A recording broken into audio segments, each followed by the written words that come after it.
Welcome to the Pod Punkcast, everybody. I'm your host, Scott, and with me is the man who's tongue-tied, bleeding from his eyes, and even Christ himself would cringe at the sight of his scars. Oh, yeah. My friend Duncan Smith. How you doing, bud? Good, buddy. How are you? Not bad, yeah. Just watching some of the Warped Tour stream that's happening right now on Amazon. On Long Beach, yeah. I just starting line just played. Great. They're unbelievable. No, for sure. All right, we got a big one today.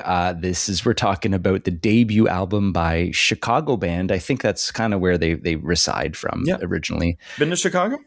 Of course, yeah. Alkaline Trio is the band. One of my favorites, Duncan. I know they're one of yours. Much to say. We'll talk about Chicago for sure. But first, what do you got? What do you want to talk about? Anything on your mind these last couple of weeks? Yeah, I mean, I just went to that Goldfinger show, so definitely want to talk about that a little bit. Let's hear it. Show of the year so far. Got there kind of early, saw Planet Smashers. And then when Goldfinger came out, they started with Spokesman, which was really good. Just went right to the front. And during the show, it's they kind of did some funny things.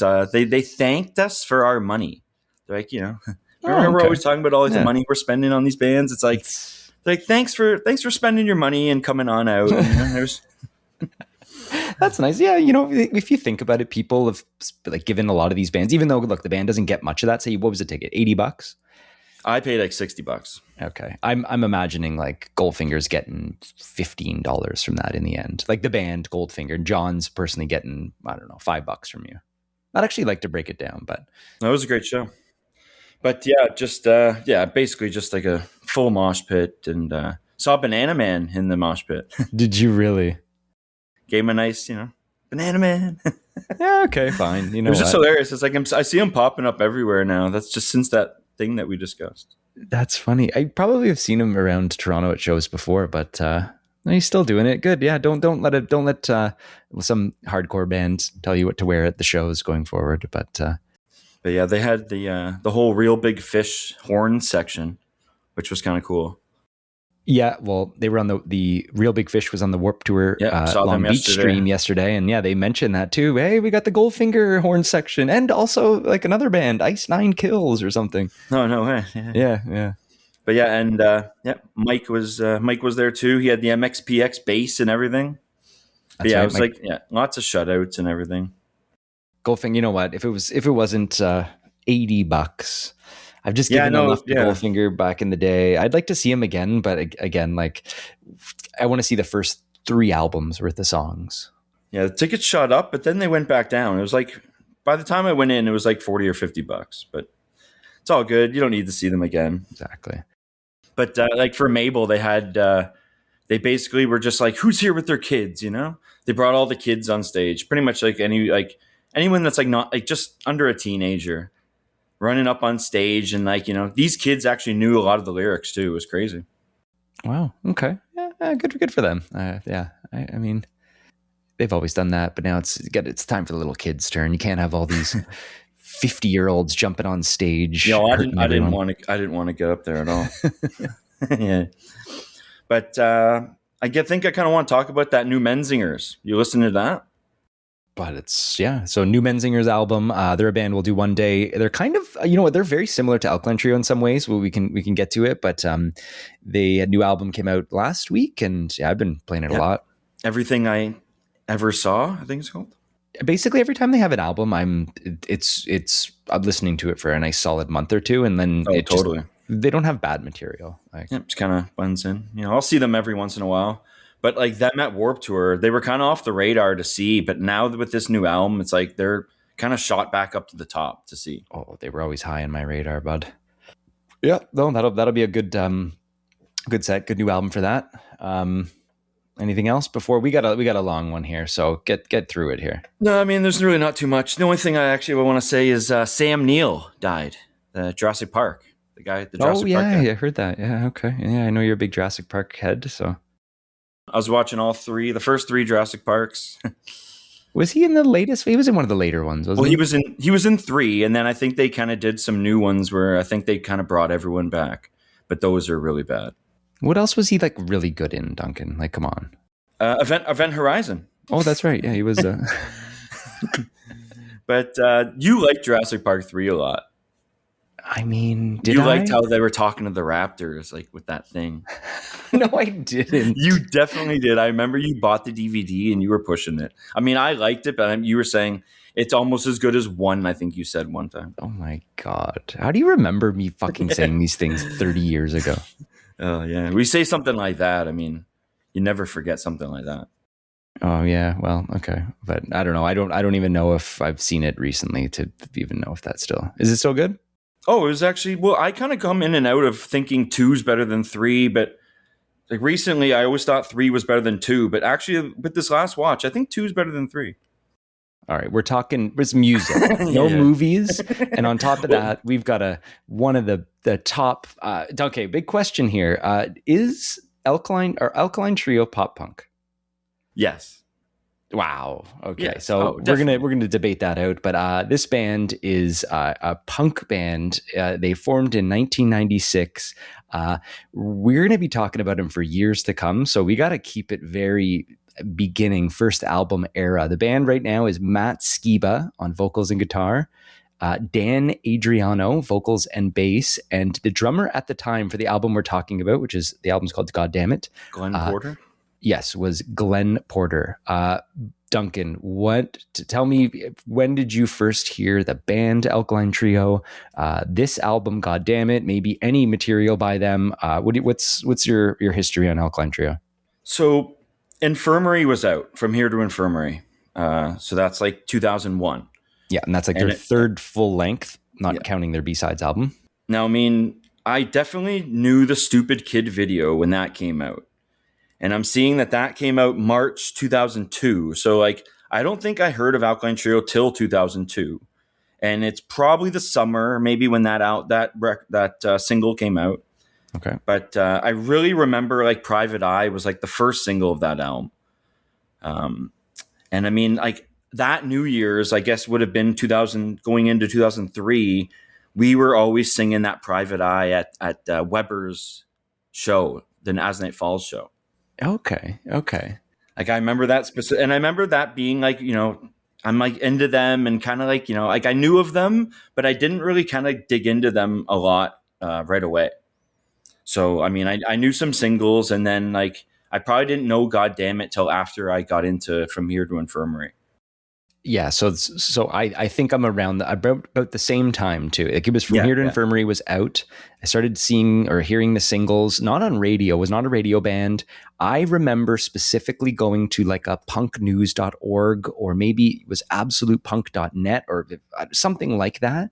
And there was like a banner with the Alkaline Trio logo or a little video popped up and it was a little clip of a song or something. And it was, it was either Stupid Kid or Private Eye, but there's definitely Stupid Kid. Well, I mean, I remember the Stupid Kid video. I don't remember if there was a Private Eye video, but that's not really the album we're talking about anyway. No, but it's when you got into them. And we got to plant when we got into them. And right away, I don't think they hit me right away as being like, oh, I love this band. It was kind of like, what is this Alkaline Trio? Like they had to grow on me a little bit. But I mean, that like Infirmary was definitely the one that like stood out. And I was like, okay, I got to get into this band. Then I went back. Basically to the beginning, which was, Goddamnit and Maybe I'll Catch Fire. But it's funny because the first CD that I ever bought was the compilation gray one, the one with the tape. That was the first CD I ever bought, probably at like a Best Buy. That's hilarious. I remember, that's it's a mix of like their EP. Yeah, so the band formed in 1996. It said in 1997 they debuted a single which was Sundials, and that was on the. It eventually is on this, but they had the For Your Lungs Only EP, which was then also put onto the compilation Duncan's talking about, which is a self-titled compilation of EPs and kind of some B-sides and covers too, right? No, I don't think there's any covers on that. Of course there is. There's a fucking Cure cover. What song? Exploding Boy. Oh, is that? Yeah. There's also. No, I'm looking right now. I thought My Friend Peter was the only song that wasn't on any of those EPs. I think Exploding Boy is like a B-side off that or something. It's not on the vinyl. Oh, there's a vinyl of that, eh? Oh yeah, for sure. It's funny the tape's like so small in the corner. Okay, we're talking about the debut. So let's go back to October 13th, 1998. On the album or on the record label Asian Man Records, which is kind of a cool label with lots of things. But I think we should talk a little bit about that in a bit. It was produced by Matt Allison, so also a big name in just this band and a couple other bands' history. Recorded in the summer of '98. I think it was recorded for next to no money too. It is a classic. Pretty good reviews here I'm seeing. On the Wikipedia, All Music, Sputnik Music gave it a 5 out of 5. Like it is originally a different drummer that Alkaline Trio has gone through quite a few drummers. And Dan, I didn't even really realize until studying this, Duncan, he is not the original bass player. I know. How did I not know that? No, Matt's the only original guy. That's the only original guy. So I mean, he jumped on right away. Dan was in '96, right? Yeah, it was soon after Dan was in the band. So like really the album cover is, and I think we mentioned it in another episode, but 3 alarm clocks with 6 all set at 6 p.m. And Matt Skiba, it says right here, he was a bike messenger at 6 o'clock in the morning, waking up, his alarm clock would go off every day. And the first words out of his mouth would be, "God damn it." It kind of makes sense though. I never knew that before. It's definitely something that you say first thing in the morning when you gotta do a bunch of shit. And there was a reissue in 2008. It did come with 4 extra B-sides, which are the actual ones that were recorded with Rob Doron. Yeah, that's the white cover, right? That's the one. And that's the one I'm only going to hold it up to you right now. And I think I showed you the other day. So Alkaline Trio, I don't have a lot of vinyl. Oh, you got the same white one too. Okay. Well, that record that you're holding is one of maybe the first 10 records I ever bought. Oh, really? Yeah, I went to the store and I'm like, I need some records. And Goddamnit was the first one. Well, it's funny, when I first collected vinyl, I only wanted one record from every band. That's right. I remember. It kind of exploded out of control. But how many records do you have now? I can't tell you. Okay, we'll get to that at one point. So you don't have the original black cover. Is there no original black cover one? Well, that original black cover, me and my brother did see it at a record store one day. We look at it and it was I think $250. Okay, it's that expensive, eh? But it's the same thing, right? My brother kind of wanted it because this is definitely one of their best albums. And but I don't think he has this as well. This is one of their best albums, but I can't think of a bad Alkaline Trio album. We'd be debating forever talking about their worst album because they're all good in some way. There's a reason. How many albums do they have now? 10 albums? I want to actually see what the wiki's saying right here. I'm going to guess 12. But we were just discussing what their worst album was, remember? I know we were, but we're recording now. Sarah couldn't pick one. That's right. It's kind of insulting. I'm saying This Addiction is the weakest one. But if you added all those rare songs and B-sides, there's some good Dans on that. So Alkaline Trio currently has 10 albums official. Then they have the one Duncan's talking about, which is a self-titled compilation. And then they also have a B-sides album, Remains, which I'm also going to hold up, is called Remains, which is this is a band that everything about them, every B-side, every album has got a few, every little solo project that these guys are part of is great in some way. We're going to keep it very centered on only Goddamnit and early Alkaline Trio, but we've seen them, a dozen times in all sorts of settings, opening for people. We could branch off. I've given this band probably the most money I've given any band, I would say. Yeah, probably. Heavens and stuff too, at the El Macombo and all kinds of things like that. A Matt Skiba and the Secrets would be a great show. Matt Skiba, so just everyone's probably heard that name if they haven't heard of Alkaline Trio, but he did eventually replace Tom DeLonge in Blink-182. I think it was 10 years ago now? No, it was probably 2000, I think. I think he joined 10 years ago. I actually saw something that was posted today that Sarah showed me. It probably has been. Yeah. Time has just fucked with me lately. But I think he was in them for 2 albums or an album and a B-sides kind of album. California and 9. And he became a little bit of a pop punk star. He always was in a way, even though he's not pop punk, but that kind of turned him into some sort of celebrity, I think. Yeah. I saw them. They did the Enema tour at the amphitheater, and Skiba was there. See, I actually wanted them to play more songs that they wrote with California and Nine. I did see him play the first time he came with Blink, or when he was in Blink, and we got Lawns. It wasn't the Enema of the State tour though, but yeah, I don't know. It's such a weird thing that he would be in Blink, but from what I'm like, Alkaline Trio is just loved by other punk bands. Like he's always been guest starring on songs way back in the day with Newfound. He's on that new Yellow Card track. He's done all sorts of collabs. Yeah, that song's not too bad. I mean, yeah. No, it's Matt Skiba's a character, and honestly, and Dan Adriano too. So, do you listen to some of the Dan solo albums, Dan and the Bygones? Oh, I've listened to all of that stuff. Of course, you know that. Like, however, what I was going to say, and I don't know if you have, but even today, I really dug into the bands they were into before Alkaline Trio. Slapstick, yeah. Well, there's Slapstick. So Slapstick was him and Brendan Kelly, and it's a ska band. It's fucking hilarious. It's like Operation Ivy. Yeah, I've been listening to that like every day.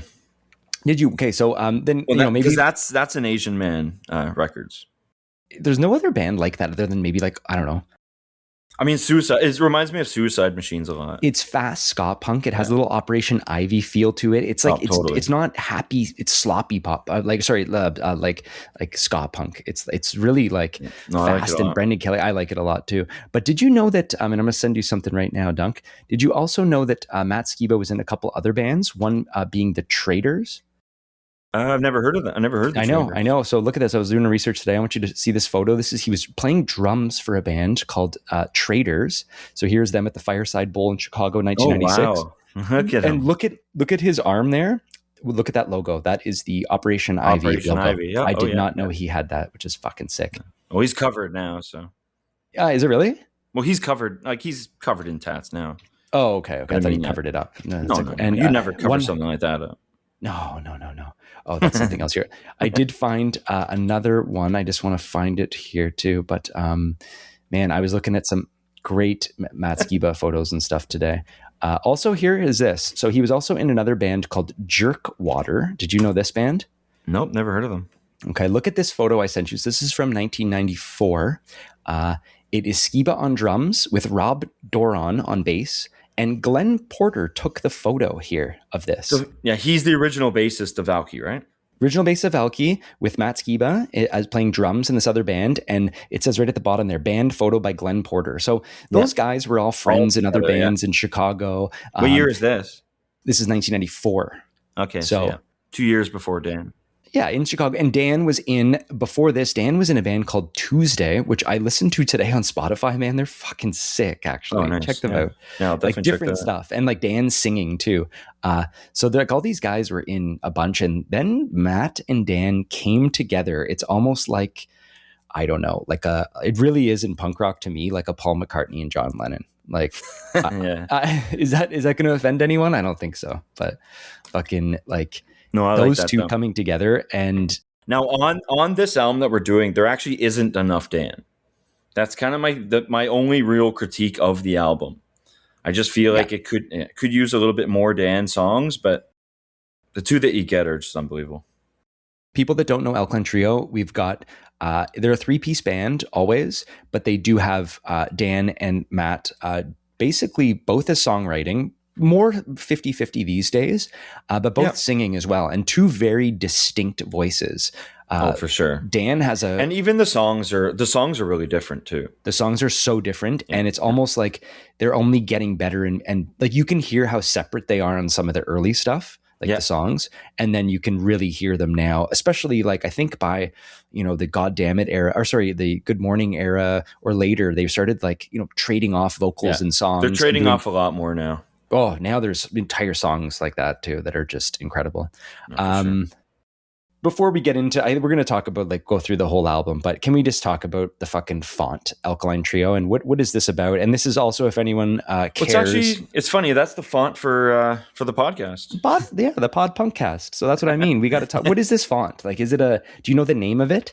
No, I could ask my brother. Ask your brother. And also, is this the Alkaline Trio font for everything? Like, I'm curious how do they? Yeah, I mean, they have that for Remains. Yeah, they do have for Remains. I'd have to look at all the album covers. I'm going through Spotify now. Alkaline Trio always has this kind of vibe to them. Like everything has like a dark or like a, I don't know, like a creepy. Well, I mean, I think the Good Morning is like my favorite art. Like those, like the Graveyard and like the. Oh yeah, them there. Yeah. They have a it's pretty much all vibe. It's in all the albums except up to Agony. They stopped it on Agony. And then they went back again on Addiction, Shame is True. It's on every album except Agony. Okay, I'm looking now too. Wow. So Agony why didn't they put that? Oh, interesting. You love Agony. I love that album. Honestly, I really do think I love all of their albums. And I mean, yeah. And the other one, and it's not on the For Your Lungs Only EP either. It's like that weird true kind of X-ray cover. Well, they've got such a look. They also have, they're a logo band. They have the best logo. It's a heart and skull. It is. Yeah. Oh, yeah. I have a sticker of it on my guitar. We should have a tattoo of this already. I mean, honestly, if all you guys got one, I would definitely get one. All right, let's get it. Montreal Warped Tour. Let's all of us get it. Me, you, Andy, Sarah. I would do it. Would you? Oh, wow. We asked you the other day and you didn't really. Well, I'm collecting bands now, I guess. I would totally, that's one logo I would actually get tattooed. I feel like now that they're not going to get worse. And like, as long as they don't get super canceled, like, and I don't think they will they? Dan won't get canceled. No, I don't think so. But I mean, they better not cancel us on Warped Tour. Where would you get an Alkaline Trio tattoo? Like arm, leg? I'd probably just get it kind of under my arm with my other one. Okay. Yeah. Oh, yeah. Okay. Nice. Yeah, they got such a good look. It's kind of, I don't want to say gothy. It's kind of. Oh, definitely. 100%. Is it? I think that pop punk goth, like that should be another genre. Yeah, but this is way, I don't know. It's not the same as like a My Chemical Romance thing. Oh, much better. But I mean, it's that same feel. It's like they're going for that same kind of thing. But they did it early. Like, even look at this, Goddamnit. It's kind of evil looking, and then Maybe I'll Catch Fire has that. Oh yeah, they're the Halloween band. Yeah, and they even have just some of their riffs. It is such a like Halloween spooky riff. Oh, haunting. Yeah. So I mean, and I don't know much about this band, and I listened to them more today. I know the singles, and I know a couple things, but this is heavily Misfits influenced, right? Like just the vibe. Oh, and definitely. Yeah. See his hair on the Past Live. Yeah.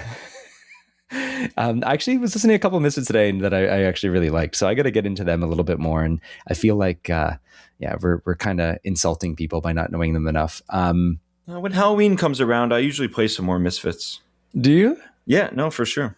You really do all these like seasonal mixes. I really do. Yeah. With, because I mean, it's like, with summer ending now and kind of fall coming up, it's like, oh, fuck off, summer's not ending. Come on, man. yeah. July 26th. We're not going to school after Labor Day. I'm already thinking of Halloween. We'll do an Alkaline Trio. I'm getting in the Halloween spirit here. Okay, so what we were going to say, and we were going to do once a year an Alkaline Trio Halloween, maybe do 1 or 2 albums. We kind of had to do this early because they got added to Warped, but we'll be doing an Alkaline Trio Halloween every year. So, and I think get more into the like each of those things there too. I think so. Before you want to get into that. We've talked a little bit of the history. We'll keep chatting away about it, but I mean, I don't know if we're going to get into any more of that Asian Man records, but I did want to mention that new book that Mike Park has coming out. Elvis is Dead, I'm Still Alive. The story of Asian Man Records. I would actually be, I'm actually like, give me some, what was their story again? So Mike Park is, let me just see. The first album they did was Pezcore, Less Than Jake. Really? Oh, interesting. Yeah. Okay, and that's right. And then Slapstick in 96, but both those in 96. So Mike Park, I knew he was in a band. It was Skank and Pickle. Nice. Which is such a great name. And I think there was like, they were on Dill Records or something like that. It's so good. He ended up, I think Lawrence leaving Arms, that in so many good bands. I mean, I think it was all like handshake deals and, just making it from his garage kind of thing. And totally. It'd be an interesting story for sure. I love this. So, and I'm going to read, I think, a little bit of the liner notes here for this. So the Goddamnit, the letter introduction, Duncan, did you read this? Is that in the DVD or the vinyl? Pull it out, get it out, and look at the bottom corner. So in the bottom right corner, there is a little cut out and mail in to get the companion DVD for free. You write in, it says available to U.S. households only. Photocopied entries will not be honored. Allow 4 to 6 weeks delivering. And it's basically just like you're probably sending it to Mike's house, and you can get the DVD here. Which Duncan, you didn't watch the Goddamnit documentary, eh? It's online. I just found it like 10 minutes before we started. No, I can link it though. But yeah, we should, and I think we got to watch it. Yeah, so there's probably a lot we're missing out, but that's okay. Asian Man Records. I gotta just quote a couple lines here from this. So Mike Park says, "I've put out over 150 records on Asian Man, and often get asked, what is your favorite release? It's a difficult question to answer. It's kind of like asking a parent whom their favorite child is. But this is a no-brainer for me. If people ask me the question, the answer is Goddamnit by Alkaline Trio, an album that I listen to at least once a day for a full year. Goddamnit is a classic punk record that will be time-tested. That will be a time-tested classic like Jawbreaker's Unfun, Operation Ivy's Energy, or The Misfits' Walk Among Us. It's genuine, raw, no frills, no bullshit, and just fucking amazing. Do you realize this album was recorded for less than $1,000 in an era where all punk bands sound like fucking robots and high production has turned punk into a heartless, soulless genre? And what you hear is not what you get. Computer-enhanced vocals, drum machine-styled tempo bullshit, and crazy, overproduced, unreal-sounding crap. Blah, blah, blah. I could go on forever. But how much I hate the industry, but I'll save you the boredom of my blabber. Just know that Goddamnit is the best record by the best band in the world. For those who disagree, I'm fucking sorry to say you're wrong. Peace." Sorry about that. It's kind of, that's such a nice thing to write there too, but it's like you're allowed to do that if you put out these records. And as soon as I got the record, I read that, and there's a whole thing there from him. So the other part is Brendan Kelly from Lawrence Arms. So it was in a band with Dan, and it is actually so amazing. Right, we're not going to read all of that. It'd be here all fucking night. The Falcon is like their best. He did later on go and have another band with Dan, and also is there a guy from Rise Against in that band too? Yeah, I think so. Okay, yeah. And also, did you know, wasn't the two members of Rise Against? Oh no, that was okay. I'll bring that up too. The Glenn Porter was in 88 Fingers Louie. Like, have you heard that band name before? No. Okay, yeah, I've heard the name. I've never listened to them, but I believe, and let me just confirm this right here. They did after that. I think they broke up, and the two members went on to form Rise Against. That's right. Yes. So two members, 88 Fingers Louie was two members of Rise Against, and it was Glenn Porter. Love this though. One thing. So 88 Fingers Louie disbanded in 1996 due to fights between band members and vocalist Dennis Buckley allegedly having urinated on drummer Glenn Porter. So that's why he left 88 Fingers Louie and joined Alkaline Trio. Yeah, that's a good reason. Anyway, Duncan, yes, I think we should get into it. Track by track. All tracks written by Matt Skiba, Dan Adriano, and Glenn Porter gets a credit too. Obviously, the Redux version bonus tracks are no Dan, and it is Doron instead. Duncan, first thing from Alkaline Trio. The song is called The Cringe. What's your thoughts? So as soon as it starts, like who yells that? Yeah. Okay, I literally wrote it down. That the way he says that, yeah, I do. Like that's how I say it now too. Like in those situations, yeah. No, I know. I wonder who that is, and then there's this little like, and then like a bloop. Oh yeah, it's like all these little sounds you've heard so many times. Yeah, no, for sure. Saying according to Matt Skiba, the song presents the idea of being a bike messenger, like we're saying, and hoping for something more to come from your life. The lyrics here, tongue-tied, bleeding from your eyes. Even Christ himself would cringe at the sight of your scars. Insane. That's the best line. That is like, when I first heard that, I was like, who the fuck is this band think they are? Like, oh, no, yeah. I had to read that a couple times before I could move on. And it just, to me, that's just like, I mean, there's another line in, I think, their next album that is even more shocking to me, and we'll get to that one day. But I would just imagine Jesus Christ just like, oh, he's all scarred up, and just like he looks over at you and he's just like, oh my God, you look bad, man. You need to go to the hospital. Like, paints a picture there. But yeah, it's like, while you're counting sheep, I'll count my lucky stars. You were the last good thing I ever saw. And like just those, like you say it every time. Like, have you ever listened to that song and not said that? Oh, I know. No, I like it, and they play it every time, right? Yes. This is definitely part of their set. They'll always put this one in, and everyone screams this. And yeah, no, totally.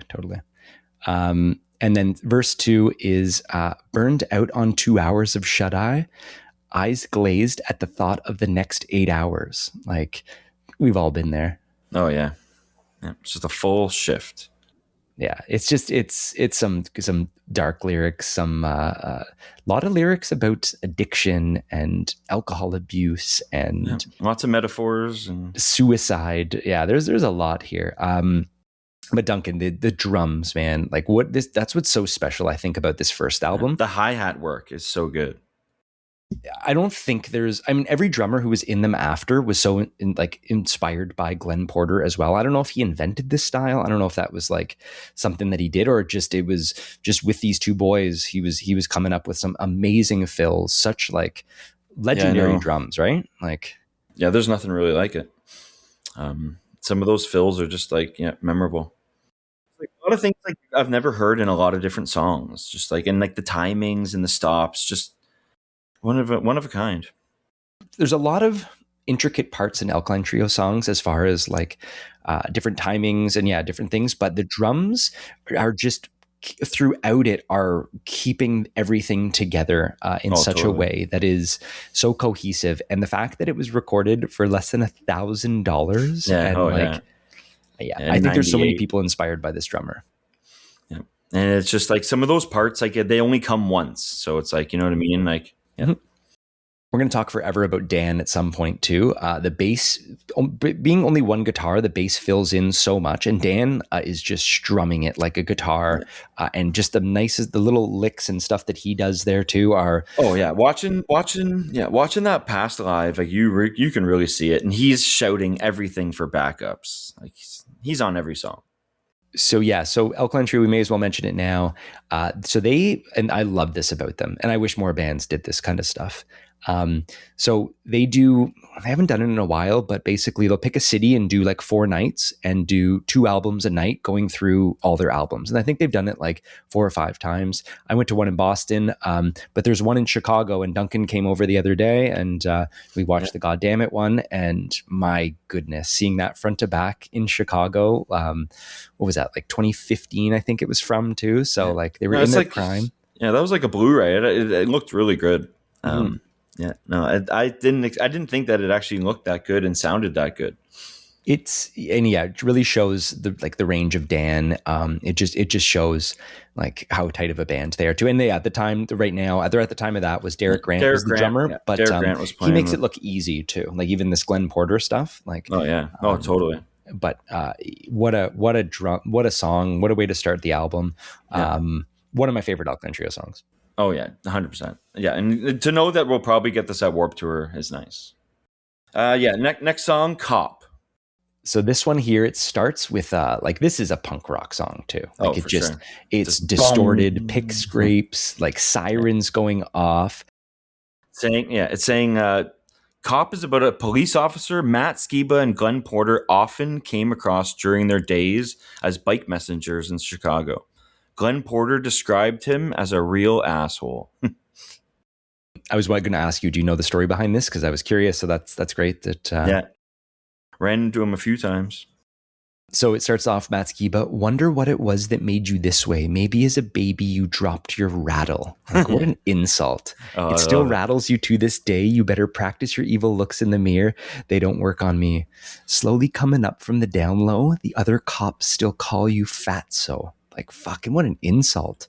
A short fuse and a top to blow. Unhappy wife, shitty life, hit the bottle. Like, incredible lyrics. I hate lyrics, but I love Alkaline Trio for their lyrics. Oh yeah, you remember those. Oh, you remember those. And also he just has a good delivery too. Like when he screams, it's like a different voice, but sometimes you can't understand him in these first albums too, but it's so iconic now. Like that's a Matt Skiba, like you want that backing vocals on your album, or you want that, like, yeah. And he looks evil too. When we were watching that Goddamnit, when he's screaming these too, he just has that, like, he's his angry. hairline, his like his eyebrows. He's experienced this. Exactly. Like he's mad at this cop still, but the chorus, your whole world dropped from under you, left you with sorry excuses, left you with meaningless things to prove, like why you became a cop. Why did you become a cop? Shut the fuck up. Do you know any cops? Not really, but I mean, I think my dad said he tried to be a cop. I was like, why? But I don't know. I don't want to offend anyone, but it takes a certain kind of person to want to be a cop. The bassist of Balls Deep, the band that we were in, that Green Day cover band, he's a cop. He'd be a good cop, and I know some other people who are too, and they're good people as well too. But there is some bad apples that ruin it for everyone, and I don't know. I also, to me, you want to be a cop, you better obey every law in the books. You better be a perfect citizen. I better not catch you. It's all these corrupt cops that ruin it. But I don't know, why were they playing over bike careers and stuff too, and fucking with them? Like, it's anyone they can fuck with. I mean, I feel like in Canada we have it pretty good because police are kind of there for emergencies for the most part. In the States, I think they especially in big cities like Chicago or New York or LA, like they cause some trouble. It's not good. I do like at the end of this song, there is a Matt and Dan Adriano kind of trading off vocals a little bit or singing, and they're so unique as well. So Matt Skiba saying, after my court date, I'll forget about you, and Dan's in the background. Yeah. I'll tell my cellmates I'll forget about you. After the jailbreak, I'll forget about you. And then after I'm through singing this song, I'll forget about you. That's funny. Oh, no, but then he has to play it probably at least once a week. Yeah, well, he's not forgetting. He's not forgetting. But I wonder if the cop ever someone was like, this one's about you, fatso. That's bad to say. I'm only saying it because the lyrics are in here. It's funny. Andy's brother, he's a cop, and he sent it to him one time. And he's like, I'm offended by this. Oh, we're sorry. We won't say the name, but no, he's the good one I'm talking about too. We're cutting a bunch of this part in here, but we'll see. Okay, yeah. Next song, San Francisco. Oh my God, love it. Yeah, saying the song was about a time Matt Skiba visited a good friend of the band named Wally in San Francisco. That's okay. Choking on the thought of leaving, drinking to keep from sobbing. 4 p.m., $4 pints. The SFO, the time and price. Is the SFO, is that San Francisco? Airport. That's what I thought. I figured that too. And $4 pint, when was this too? I feel like that's still expensive in the state. Oh, so you have to get your in an airport too. Yeah, it's expensive for sure. I was drinking you goodbye. A heart floats in the bay. From sour home Chicago, I hear you beating far away. And there's no telling what I'll do if I don't return to you. Yeah, I can hear it. And we were talking about this the other day, but man, if I was from Chicago, this is the hometown band. Like there's so many Chicago throwouts. They're just like, even this past weekend, Dan was opening for someone there. Matt Skiba was doing like an art opening with someone else. Like it. I'd love to see like Alkaline Trio and like a local H show in Chicago or something. I just wonder, like, who's your hometown Toronto band that was like the one you were rooting for the most?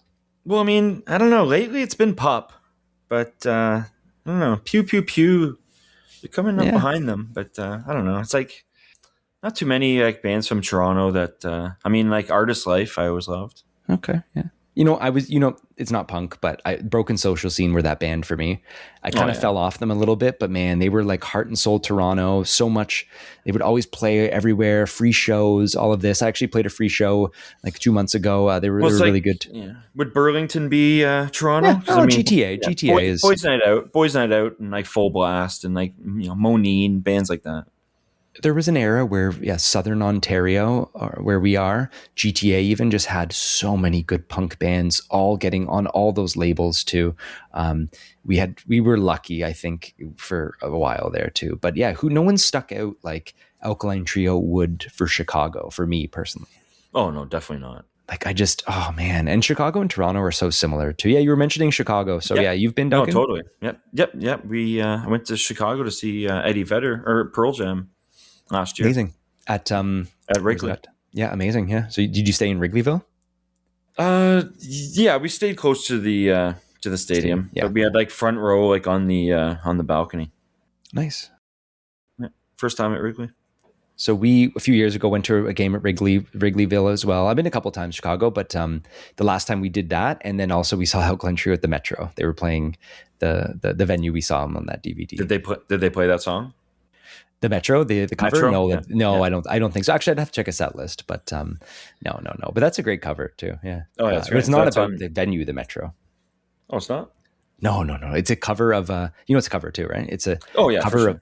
Yeah, it's a Metro. I don't know if it's the DC Metro or it's a Metro in Europe. Anyway, talking about fucking Alkaline Trio. Yeah, next song, Nose Over Tail. Like this is the big one. Okay. Yeah, there's a couple other lines in this song too, but it's more of the same. Yeah.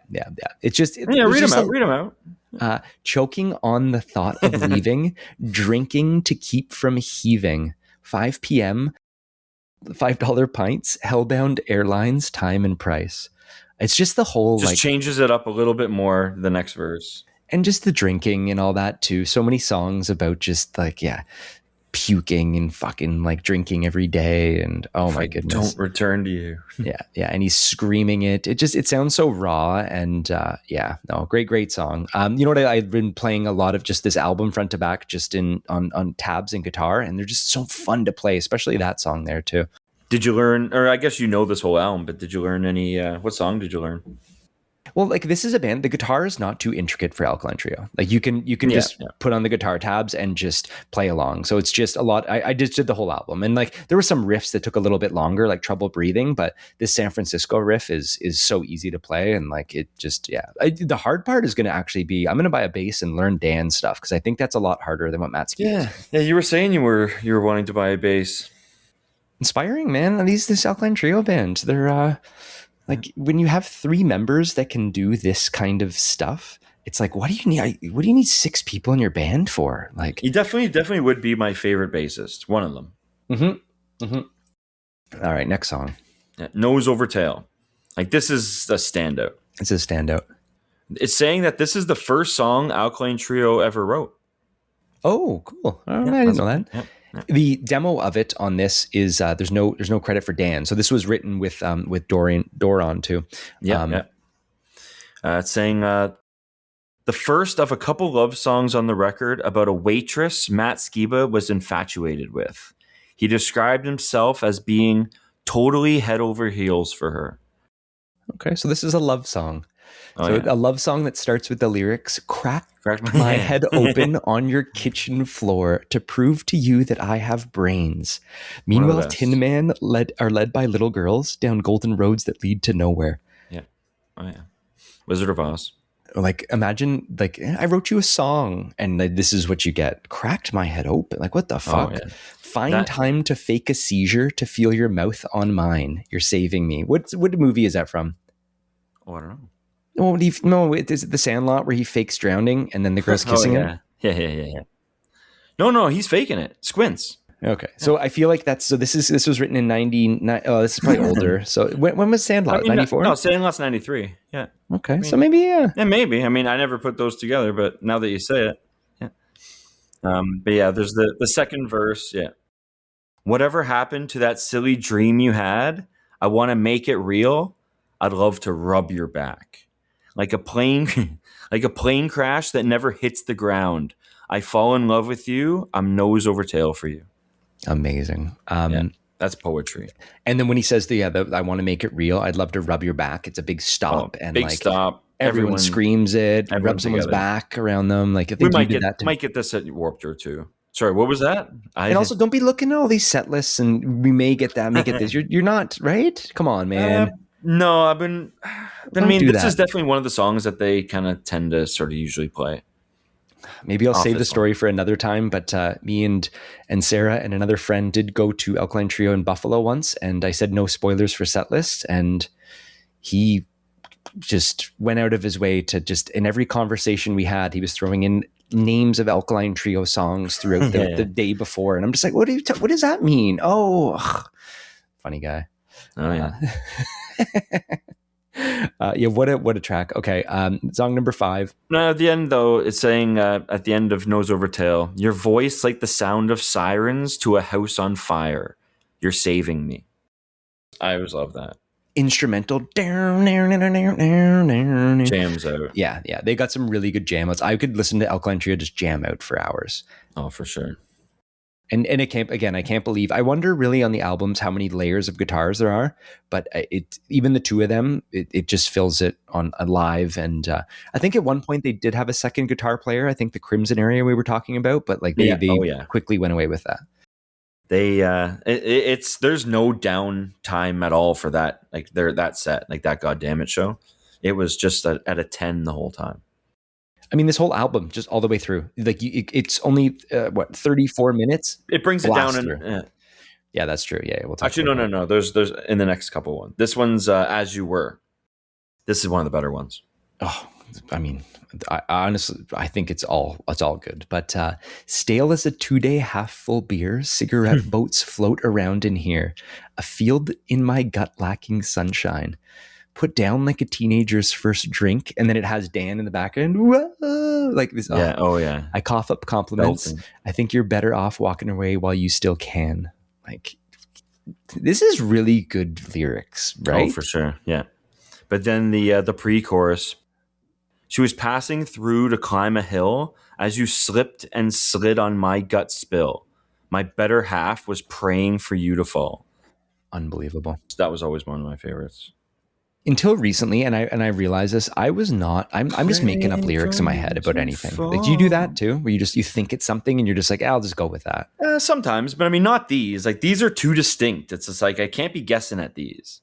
Well, that's the thing. I've been guessing at these for so long. It's only recently, and even now, reading some of these, I'm like, that's the line. I was just really bad about that. Like but a lot of times it's just like I wouldn't pretend to know it. I wouldn't like. It's like I would just kind of keep my mouth shut and just be humble.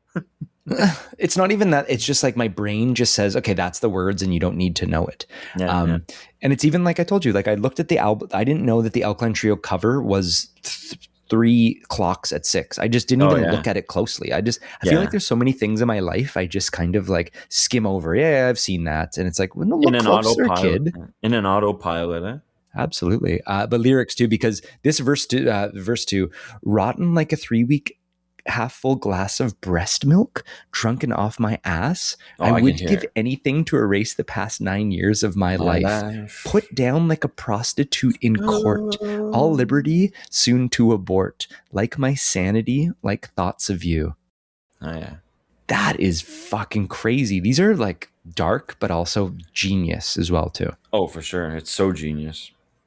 How old are these guys at the time too? They've been in their 20s for sure. Like, how the fuck do you write shit? Like, I couldn't write shit like this. I mean, you got to experience that to, have that perspective. Like, you're not were they experiencing that? I mean, lots of like, lyrics about like, they're experiencing all of that. Oh, for sure. What, hold on. It was actually saying, As You Were, it deals with Skiba's self-described escapism using alcohol. Skiba said that he felt that he was at a point of no return and he felt he was becoming an alcoholic and that he would eventually die from it. And the song deals with his longing for his past self. So yeah, man. Crazy. Okay, so he's 50 today. If this song was written in, let's say, 97, he would have been 21. So 21, legal drinking age, and fucking he already is like has a serious alcohol problem that he's like can tell he's going to be an alcoholic. That's fucking dark, but that's great that he knew then. But did it? Paying for it now. I know Matt Skiba. I think he seems a little fucked up. But for a while there, I think he was taking lots of drugs because I've seen some posts and seen some Yeah, he's the not. albums that the self-titled albums. I think some of those shows went really off the rails. I Which think ones?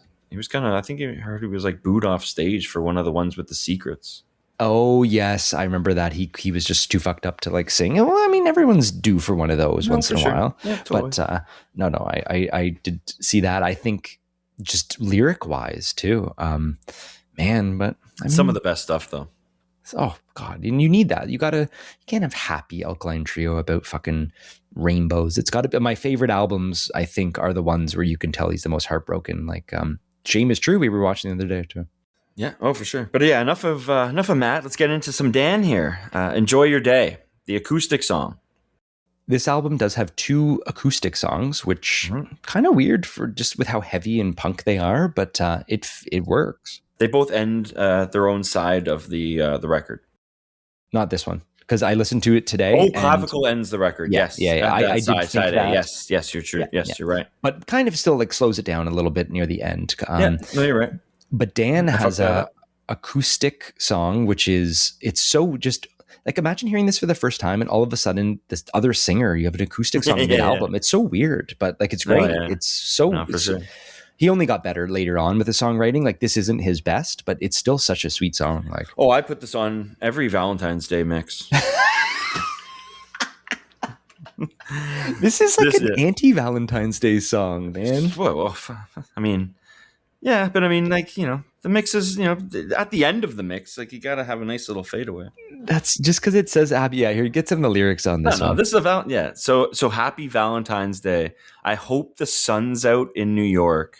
I hope he bought you roses. Jeez. It's yeah, what a fucking song as well too. Yeah, fucking Danny boy. So where'd you go? How was your vacation home? Well, obviously you were busy, too busy for me. Like, what did he find out?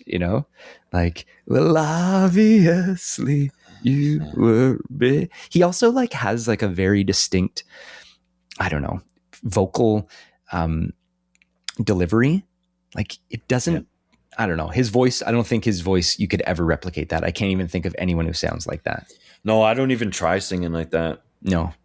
It suits some types of music, but you got to get used to it too. Because I feel like I've heard some Dan stuff where I'm just, but it's the best in Alkaline Trio. Got to warm up your throat for those.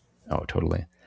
Yeah, what a weird thing to do in the middle of an album, but at the same time, fuck, it's your band. I mean, I would have put Clavicle before this and finished the side with that, but I mean, whatever. But yeah, the next one, Clavicle. Yeah, this is one of the best ones. What a weird. Okay, so did we? And we may have mentioned this the other day. Did you know what a clavicle was before the song? Maybe not before the song. I didn't know what it was before. I never even thought of it. But I mean, since the first time I heard the song and looked it up, it's like I never forgot. Never want to break it. So the clavicle is a bone in your body, commonly known as the collarbone. It is a slender S-shaped long. Shut up! We're fucking talking music here. No. I was into that. Okay, well, it's a bone in your body, and he talks about kissing the curves of your clavicle. Oh yeah. I obviously thought it was a little bit more sexual, and then I was like, oh, it's just there. But a typical song about being young and stupid. More specifically, about the feelings that come with falling in love when you're young and dumb. So it says on Genius here. Okay. I'm curious to see the documentary and hear a little bit more about these songs as well too. The chorus goes, I want to wake up naked next to you, kissing the curve in your clavicle. And then he screams it at one point. Yeah. And then it just stops and just goes again. What a weird song. The second verse, it's like both of them. I've been on top of the world since about 1 week ago, marking a time when I was drunk enough to talk to you. I lost all train of thought as your eyes met mine. I told you I thought you were gorgeous. You gave me your phone number. I gave you mine. And just so many parts too. And then it has that little like pre-chorus only in that verse. Before you left, I said that you can bet I'll be bothering you soon. Yeah. This is one of the standouts on this album. Okay, I will say this. Out of all punk bands, the coolest people are Dan and Matt Skiba. Like when just knowing the lyrics, they like maybe not their look or anything. I mean, actually their look too, but like just the lyrics and the stuff they said, I think they're top for cool for me. Like they're cooler than Billy Joe and like Mike Dirnt and all them for me. Oh no, for sure. I mean, see how like like you were saying, like his hair is kind of like the Misfits. It's like I was going to get a haircut, but I kind of kept it. I kind of like it like that. I just mean the way he even says some of those lyrics like that right there. Before he left us, like it's just it's what a guy, what a fucking dude. Such good delivery and just so confident and no, that's that's what it is, confidence. Remember, it's funny. I was saying we were watching the Pass live. I turned to you guys and I'm like, is it me or is this the sexiest Alkaline Trio has ever been? Did you say that? I didn't. That's what I mean. They're like just their vibe. They know what they are. They went for it and they're still doing it. And I'm pissed off that fucking he went and joined Blink for a little bit. I can't imagine another like fucking timeline where it was like Alkaline Trio had like 2 more albums that era. The thing is it didn't affect Alkaline Trio. Like it really didn't. I mean, we still got, Is This Thing Cursed? And then we got the newest one, Blood, Hair, and Eyeballs. Like, I mean, there's still Alky's being pumped out. I know, but he had to bridge the gap for Blink.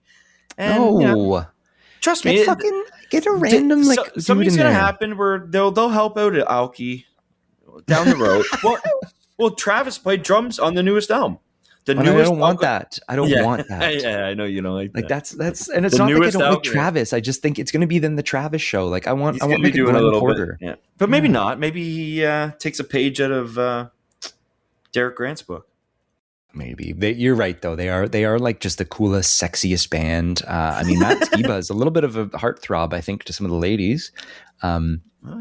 But also just I'm seeing it right here. I just got to throw it out. There was one more band he was in, Duncan, before all of this. I just love the name. They were called Blunt. So love it. It's this song too. I think this is a love song and a half too. Oh God, yeah. And this is how you do it if you're in a punk band. But you got to dissect it to kind of get all that. I remember just first hearing it and being like, I don't know, man. This is a weird band. That was like, okay, like that raised the bar of those kind of like love songs and like throwing in metaphors and things like that. Like, you know what I mean? Yeah, no, yeah. No, it's like, okay, and again, knowing like, can't just write straightforward. The songs, knowing later, like the From Here to Infirmary, which is the big album 3 that we got into, and then going backwards and hearing all of this, already knowing like what kind of the band was interesting too. And I wonder what it would be like hearing this off the bat, and then it wasn't like, but picture like Crimson was like your first, like that's even more like even in Infirmary, it's comparable to this though. Yeah. But anyway, the next song I think is my number 1 Alkaline Trio favorite song. My Little Needle. Wow. Yeah. What a song. There's just such a good Dan and Matt like trade-off. This has some of the best bass that I've heard from Dan, and the tone of it too. There's a couple like bling, bling, bling, bling. Oh yeah. Knock 'em down, I'll come down and get you high. Maybe sing you a lullaby, sing you to sleep, a sleep you'll never wake from, sing you to coma, so to speak. Oh, I love that. When I fall down, I'll fall apart, trade in my bike for a shopping cart, and beg change from a world that needs some, like I need someone. Like, those are special. Fuck, man. It's the second verse where he's just like at the end there, I'm tired of sleeping alone. And then, that chorus is just the drums just drive it too. Oh, yeah. My little. And is this about, like, what is this Little Needle about? He obviously wasn't into heroin, but like. Matt said, My Little Needle is basically a song about trying to find your other half. A lot of people thought it was about a hypodermic needle, but it's actually about finding a needle in a haystack, trying to find true love. Fuck yeah. That's amazing. Okay. I've assumed it was some sort of like heroin reference, even though I know they're not. That's like what I mean. that. Yeah, no, for sure. But I love the line. But I am so inebriated that I cannot see 3 feet in front of me. Between the moon and you, lunacy is setting in. Yeah, like that's come on. Oh yeah. Like you. And then another jam out.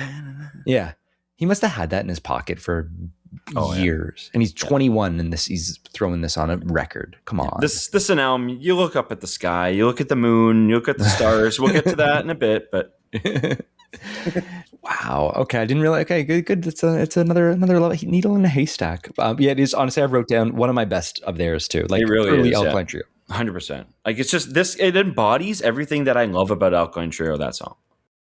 Absolutely. The next one, Southern Rock. Yeah, now this one's on that compilation album. It's on the For Your Lungs Only EP. Oh yeah, it is on that other one too. Yeah. Okay. Yeah. This one has a sick riff to start. I'm just trying to find the tab. So yeah, I can't believe my heart's still pounding. Hard to believe I played this game. My worst nightmares became real. I got so scared I forgot my name. What's the story? That's my favorite. Don't have anything for that. I know Matt Skiba now is a big fucking whatever they're fucking called, motorcyclists. Oh yeah. Which, I mean, you got a death wish if you're flying around on a motorcycle. But I thought that's what this would have been too. I can't believe my heart's still pounding. I can't believe how close I came. The chorus is, and that'll be me someday with stolen wings and evil ways. Straight south with the keys to the pearly gates. Yeah. Fucking love that. Yeah, that's amazing. Unbelievable. I love the way he says that too. It's you know what, this album too, it just doesn't have enough Dan. But if Matt was pumping all these out, well, the next one's a really good Dan. That's like the full Dan. Message from Kathleen. Mm-hmm. So song 10 says it's about the painful codependent reality of staying deeply devoted to someone even when the relationship is unhealthy. That's my only critique, is there's not enough songs like this on this album. So there's one thing from the Brendan Kelly intro here. So he does say, Brendan Kelly, it was during this time that Goddamnit was written and recorded. I remember being asleep on Matt's couch and hearing him with an acoustic guitar forming what would eventually become the central riff and melody of Clavicle. I remember the trip that the song San Francisco is about. I know the Kathleen who never sent a message to Dan. Like, it's just, that's awesome. But it's true. Like, I wish I was, imagine being there for all of that. And then this is the band. And like, you're like, oh, that's what it is. Like, fuck, Brendan Kelly was lucky. I mean, in 98, like, what were some albums in 98? Probably like that Offspring album, Americana. That was big at the time. Like that, at top of my head, that's kind of like the main album for 98. I mean, Local H had some stuff. Well, too. MXPX, okay. So, but I mean, that was off my radar. I know. Okay. Oh, you mean for yourself? Okay. So Green Day Nimrod was 1997, end of 97. So we were still chewing on that. Oh, for sure. But just like thinking about this being made at that time, you know. Oh, you know what came out in 1998 too for punk is fucking Shape of Punk to Come by Refused. Oh, wow. Like, yeah. Which I know we didn't get into right then, but later, Hello Rockview by Less Than Jake. Even then, later, yeah. Yeah, we got Slowly Running Away the Buffalo. Here we go. We got Keysby Nights Catch 22, which is a big thing too. Americana Offspring. Saves the Day Can't Slow Down came out that year too. Strung Out Twisted by Design. And 1999 was the big Enema coming out, right? Well, 99, like I know, like was that like Battle of Los Angeles, Rage and stuff. Like those were the big ones for me. Yeah, but like some of this was, was off the radar until early 2000s. Wow. So I've just looked up it's pop punk by the year, and dude, I wanted to show you this list. So it's the biggest pop punk album by the year, just voted by, I guess, the Pop Punkers subreddit. Yeah. Holy shit. We'll go into it later, but 1998 is being decided by people here, and then it's upvoted. So number one is Shape of Punk to Come. Yeah, but I mean, that's fair for sure. Goddamnit is fifth out of people voting that. It came under Hello Rockview, and it came above Americana. Oh, that's good. That's refreshing. Yeah. I thought it would have been lower for sure. I think Alkaline Trio at the time didn't really hit, but then once they were on Vagrant, and then once Good Morning came out, I think people were like, oh, fuck that band. And I feel like so many of the bands that we like pop punk were like, hey, Alkaline Trio, check them out. Like, people loved this band, like other bands. Yeah. Well, I mean, you guys were all kind of we were all sort of pushing it on each other, I think, a little bit.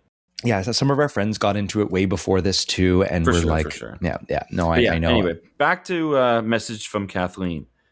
Like the lyrics there, where it's like, but I know you're worth the pain. I have so much more to gain by waiting for you. I love that. I know. Oh yeah, where's that one part? Yeah, dude, this is a song. Dan must have been working on this for a long time. This one, I feel. And then it's like, yeah, the chorus, like they both sing it. It's like, you're going away, but you're not going far. So if he decides to leave you alone and crying, you know I'm still here, the faithful one, waiting for a message from Kathleen. Then I'll come faster. And like that drums, like those hi-hats there, you can hear that.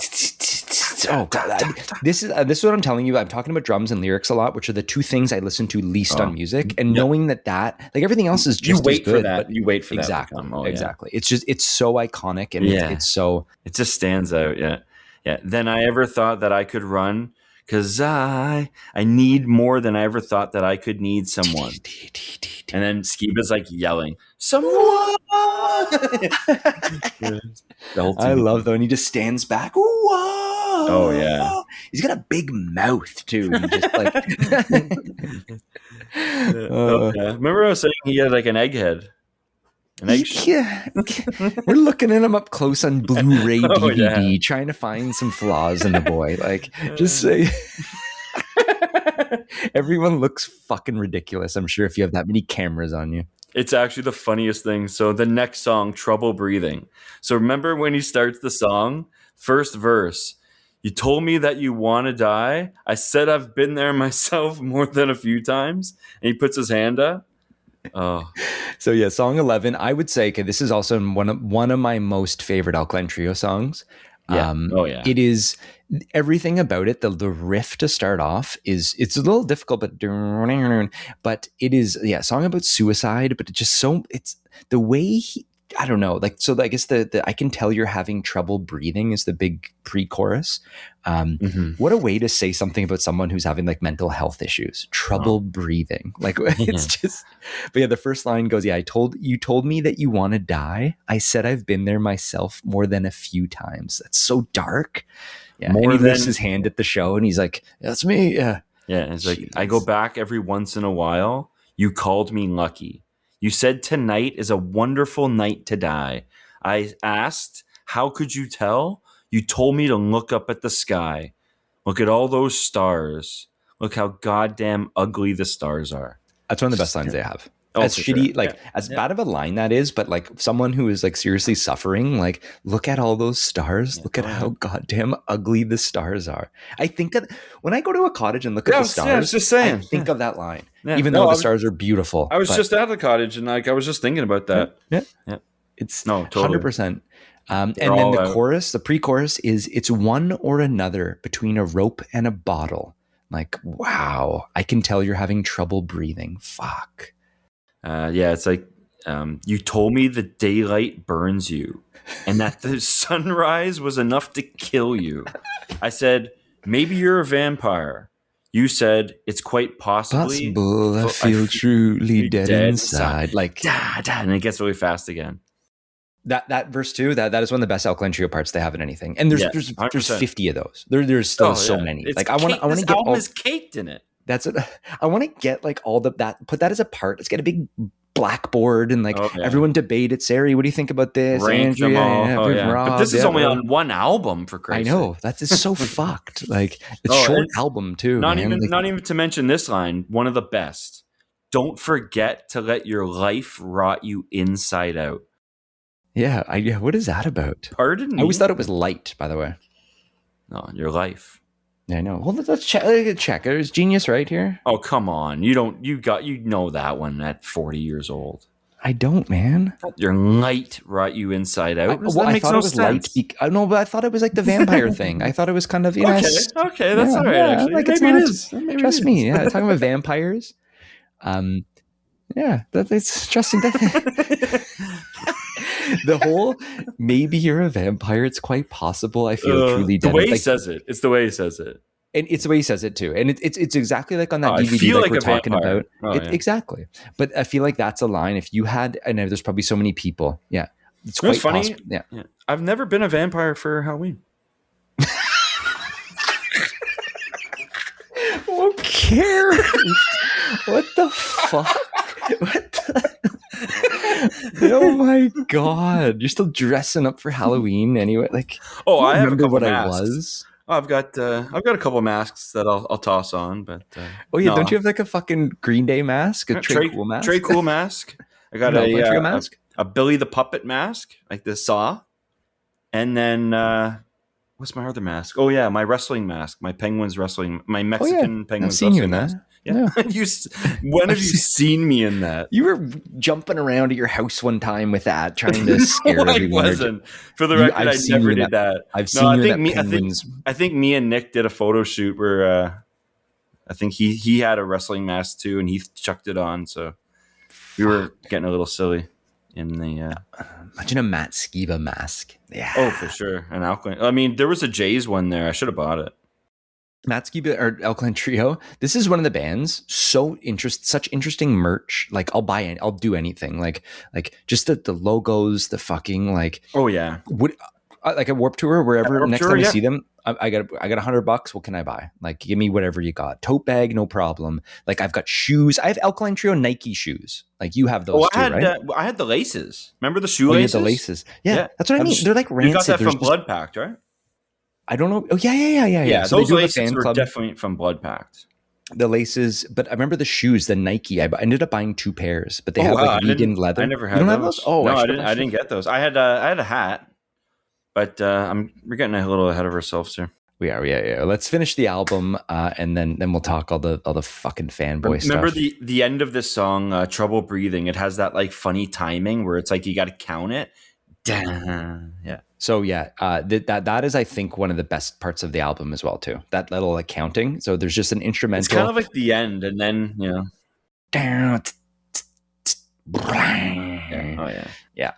Like those kind of things. How do those come up? How do you write those? Like that just happens, and they're like, yeah, let's do that. It's just good musicians, you know. They're professionals. Unbelievable. But yeah, so then it goes into the Matt Skiba acoustic song to finish the album. This is how you end an album, right? Yeah. So the song's called Sorry About That. Sorry About That. Yeah. This is one of the first acoustic songs I honestly remember falling in love with.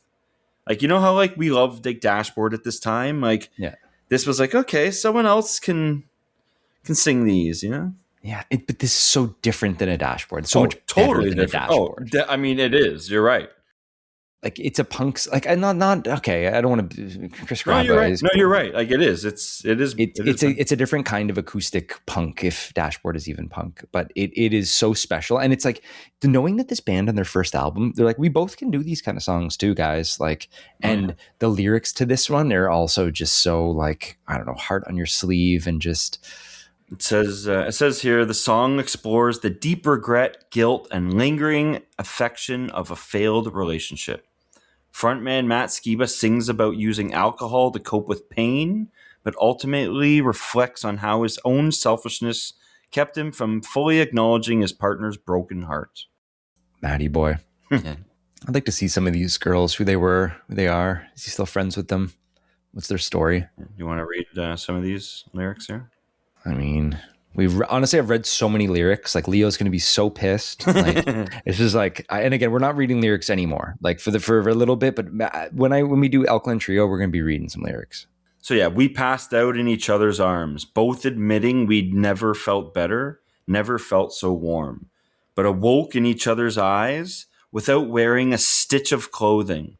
We were both deeply in disguise. Like that's unbelievable. Matt Skiba naked in bed beside you.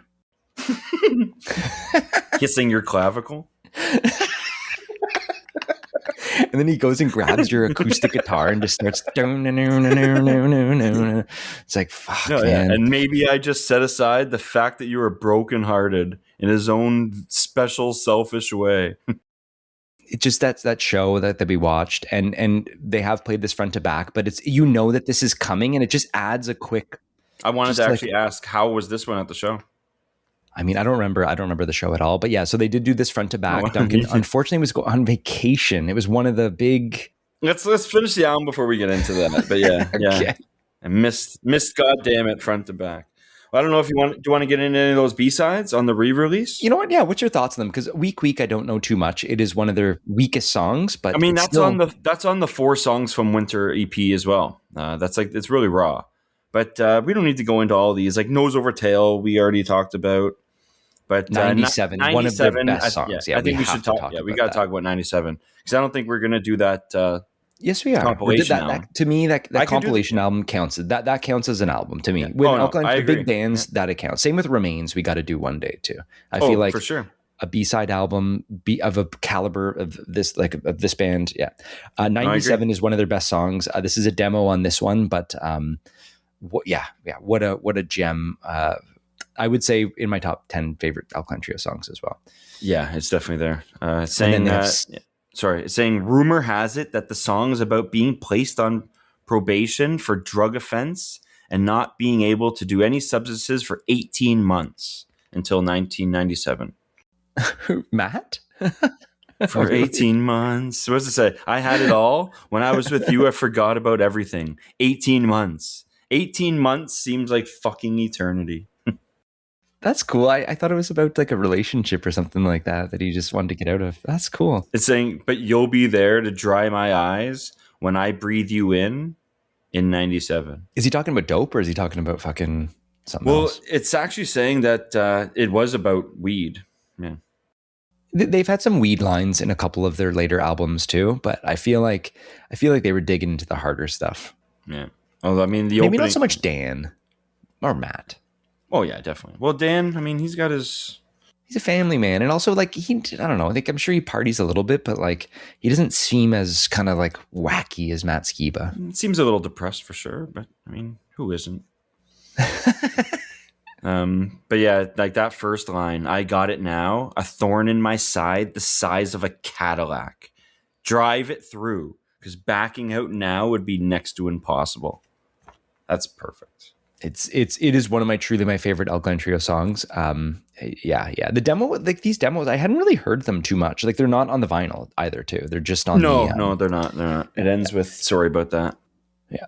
But yeah, Sundial's the next one. That's also a weird one. I think it's one of the first ones they wrote as well too. Eh? Oh, I love that one. Yeah. That's so good. Sundials, what are they good for? What are they good for? Yeah. Yeah, I mean, dude, yeah, 35 minutes is the album. Yeah. The album. They've got a couple B-sides to round it out. Man, let me just read this one line here. It's so good. In Sundials, you were like a toilet bowl at the end. At the end of the rainbow, something like a pot of gold stuck under my pillow. Unbelievable. Love that. Duncan, okay, let's any sort of rating. What are you giving this album? Let's not talk about the band because we know how. What are you giving Goddamnit? And also, it's like knowing all the other Alkaline Trio something. Is this an essential album? Like, what is this? And out of 10, 15, 50, what are you doing? I'm giving this a 9 out of 10. And I mean, honestly, the only thing I'm knocking it for is that there's just not enough Dan songs. Yeah. But I mean, if you gave me maybe 1 or 2 Dans and like this easily could be like a 9.5. I don't know if I'm getting to a 10 out of 10, but does Alkaline Trio have any 10 out of 10 albums to you? Oh, that's you can't just throw that on a fucking lie. Like, sorry. I would say probably. Okay, well, what's the best album? Infirmary? Would Infirmary be a 10 out of 10? I honestly, I can't even. No. We're not doing anything like that. We're talking about Goddamnit. That's big questions, man. That's what's the meaning of life kind question. Yeah, no, I would say Goddamnit is an essential album. Yep, I have it as essential. It's not pop punk, but it's so many pop punk bands were influenced by this, and they were there adjacent to all of it. Also, they're playing with those pop punk bands as well too. Oh, for sure. And that it's not a 10 out of 10. But it is. You're right. It's a 9, and only because of. I hate to say, but it's like not enough Dan. Knowing later on, but also those acoustic tracks, as much as they're great, it's just little. Oh no, you need those, but I mean, like, yeah, like this is a solid piece of work. 9.5. Yeah, I was thinking about 9.5, but I have it at a 9. I'm happy with a 9. And I have it in essential as well. That's the band and the album. Yeah. Now, I mean, like me missing this front to back at the Cool Hoss show. Yeah, that's a tough one. I always kind of think about every couple of years, you know. So they have played it front to back. They did a tour. It was the Lawrence Arms opening. This was the time when like look, Duncan's parents, amazing, taking them on vacation twice a year. You may have been going with a girlfriend on vacation somewhere. Actually, no, she came to the show. Yeah. So I had a trip to the Dominican Republic, and then this show popped up. Like I had all planes booked, everything was booked. And but this was probably the biggest show that I ever missed. And I had to hear about it through my ex-girlfriend and through you guys. And there was like a funny hot veggie dog story that like I have to hear every time. Oh, was that the veggie dog night? Oh my God. I didn't know about that. Okay. Yeah. That was bad. We shouldn't bring it up on here. We didn't. It's fine. No, it's great. So we leave the show and there was we're all bunch of us are vegetarians, and little hot dog vendor right there. All right, hot dog sausage, veggie dog. He was saying veggie dog over and over, and we got some veggie dogs. And I don't even think I had one. Actually, I didn't eat one. I was kind of like, I'm not hungry, but I remember one of our friends ate the whole thing, or almost did, and then the other friend wasn't veggie. He bit it right away, and he's like, "This isn't fucking veggie. Because it's so salty. Like this is not." And then the guy was basically then saying there was no veggie, and he was just no refunds, nothing. He was just feeding us all meat, trying to get us out of there. Take off, yeah. Yeah, no, we did throw the bun at him. It was kind of shitty. It wasn't like, I mean, if you serve meat to someone you're saying it's veggie, like you deserve a bun. Exactly. And a bun's not going to hurt you. A bun didn't hurt him. And also, and we were fucking, I don't know, 16 years old. No, we were 18 years old. 18, yeah. Yeah. 18. That was bad. It was a stupid thing to do. Maybe but actually more like 19. And when we threw that, it was just like, like it didn't do anything to him. He was just trying to make another fucking like $100. You guys, your adrenaline's through the roof after just seeing Goddamnit. Yeah. I know. It didn't. We weren't hurting anyone, but not a good look. But don't be serving veggie dogs unless you got them. But or saying that you have them. Yeah. Honestly, since that moment, I'm scared. I never get street meat ever. Like in Toronto, there's a lot of little hot dog carts. Yeah. Don't trust them. Like that one guy fucked it up for a lot of people then too. The only hot dogs I'm getting are the ones outside the Canadian Tires. Wow. There you go. Oh, they're so good there. They got, that's a real hot dog. But anyway. I miss the days of getting a veggie dog after a show or something like that. You go to a Blue Jay game and you load up there, That's right. They do have the dog, but it's not the same. No, you need the street meat. You need it fresh. Sure. And also, they were so good. They had a good quality. Like there was a veggie dog that was going around for a bit that was like, you could tell it was veggie, but it still tasted really good. But no, definitely. But our one friend, it's like, dude, of course this isn't veggie. They're never this good. And like, I have never tasted a veggie dog as good as a hot dog ever. So there's some stories of some of our friends being served meat and just furious, throwing things at Burger King. And and speaking of that, so this tour did actually happen, I think about 3 months later. And that guy who also went crazy at the window of fucking Tim Hortons or whatever, me and him saw the same tour in Vancouver. We were in Vancouver for a month just fucking around. Oh, yeah. And I remember same thing. It was that, and they did a little blood pact thing as well. So we did meet them and talk to them before. So Alkaline Trio, one thing, they do have they did have a fan club, which I'm kind of pissed about. And we were all part of it. Everyone was part of it. So it was, probably around their Crimson era. It would have been after Good Morning. So that's like probably 2003 or 4. And then Crimson was coming out. But yeah, got a nice package in the mail. It was a nice shirt, got some stickers, shoelaces. So the Blood Pact, it was called, which is such a sick name. Oh, so good. He's got that tattoo on his neck. Oh yeah, he's got the shadow. Yeah, that's right. So just Alkaline Trio is one of those bands that just fans like they hooked. Like people spend a lot of money on this band. They're not just a band you kind of see and whatever. Like they can do those 5 nights in one place. So this was $20 lifetime membership. You got a shirt. And Duncan, hold on, I'm going to show you right now. I do. It's kind of faded and shitty, but do you still have the shirt? I do, but it's here. Yeah. A lot of my shirts I've put in a bag to make a big quilt out of them. So I think that it's in that quilt pile because I mean it's probably just too small for me now. Like my chest is doubled in size. Yeah, you were a skinny little runt back then too. Yes, some of these shirts just don't fit me at all anymore, and it's just like I just find like I need shirts that kind of stretch a bit, and like it's just like I don't want anyone reading my shirt. We were I still do that, but we were getting the tightest shirts, all of us. Those little fucking the little dashboard shirts. yeah. The little Atari shirt. I'm like trading a tight little Atari shirt and like Midtown shirts for like big, bulky used hoodies. You know.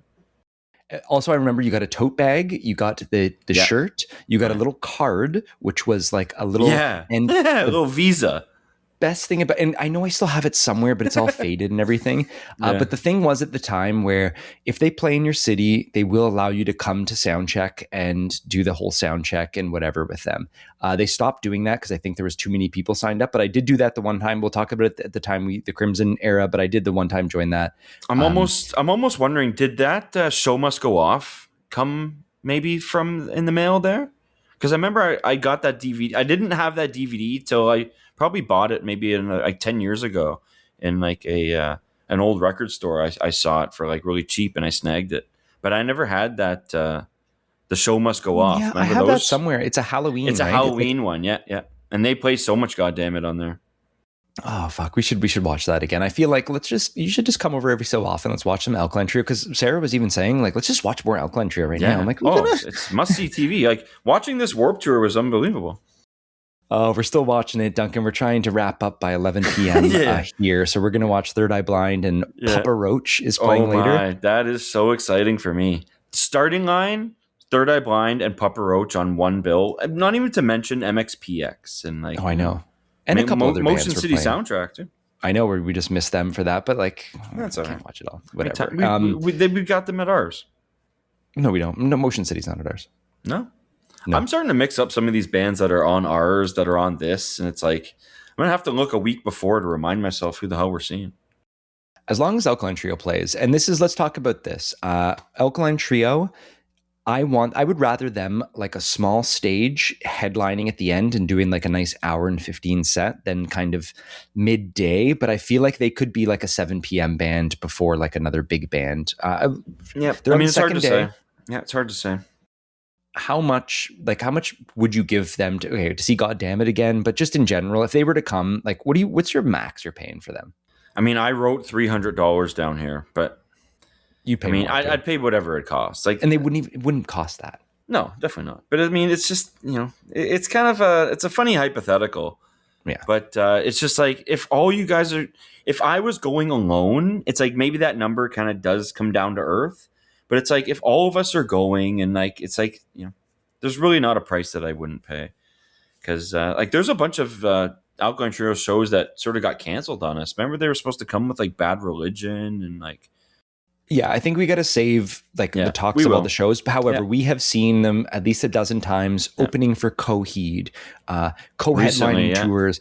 So they did play recently at History with Drug Church, and man, they're the best. I just want them to come every couple of years. They're kind of rare-ish too, right? Like they played with Gaslight Anthem and like I remember one time. I think we saw.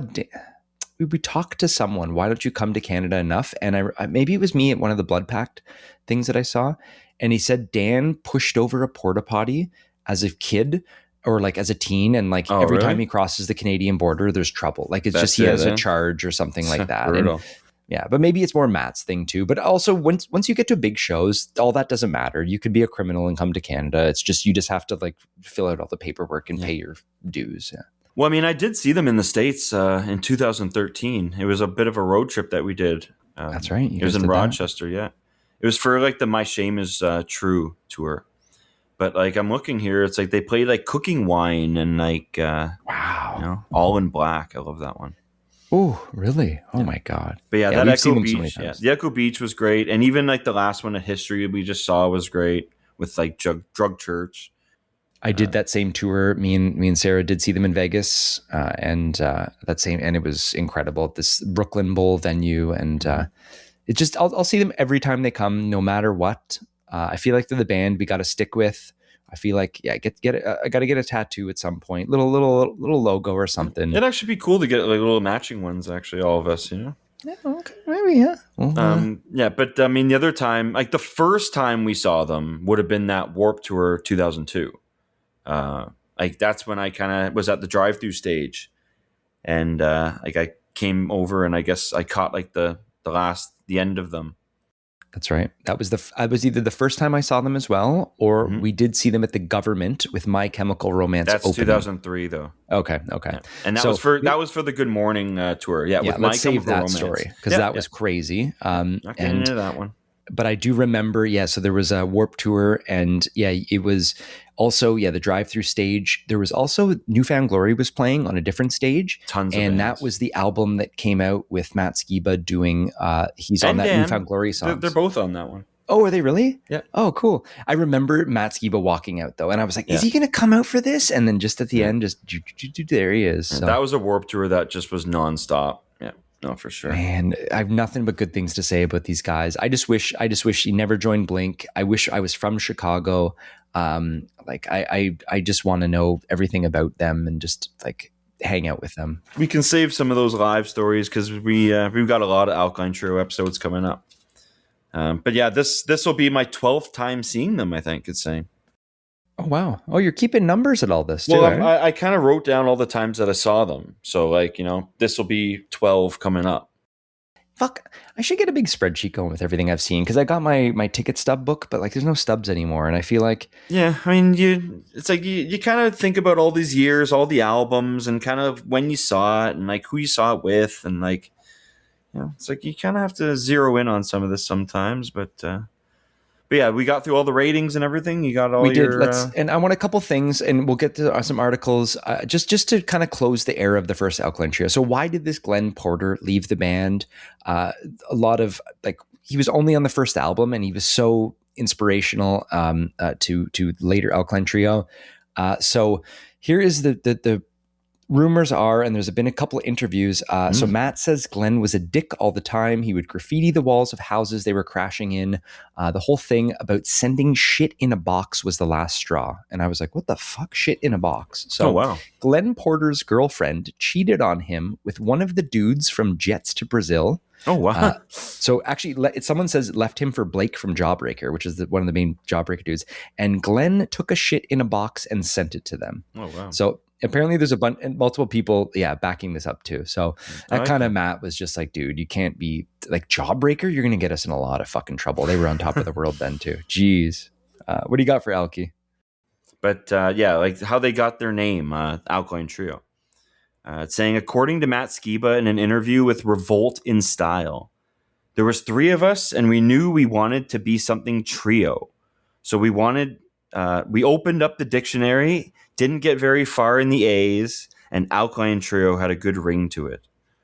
I don't know if dude like the name. Oh, I've had a conversation with people about the best names and like what is like, and to me, that's one of the best. I like the trio business. I just like what does alkaline mean? Oh, it's a chemical property. Okay. A basic substance with a pH greater than 7. Okay. So I need to know my science here. Okay. All right. We got some batteries. Yeah, we got a battery. But it's like Pearl Jam was always kind of one that I liked, and like Soundgarden, I don't like Pearl Jam either, too. Oh, no? What Soundgarden either, too. Really? What band names do you like? Audio Slave? Fuck. No. I don't. That's the worst. I think. Yeah. Audio. I'm a slave to audio. Yeah. What is? I don't know. What is Sugar a band Call? name? No. Oh my god. I fucking hate Sugar Call. Okay, I'm pulling up the Warped Tour 2000 comp. So let's look at. There's a lot of bands on here. Perfect.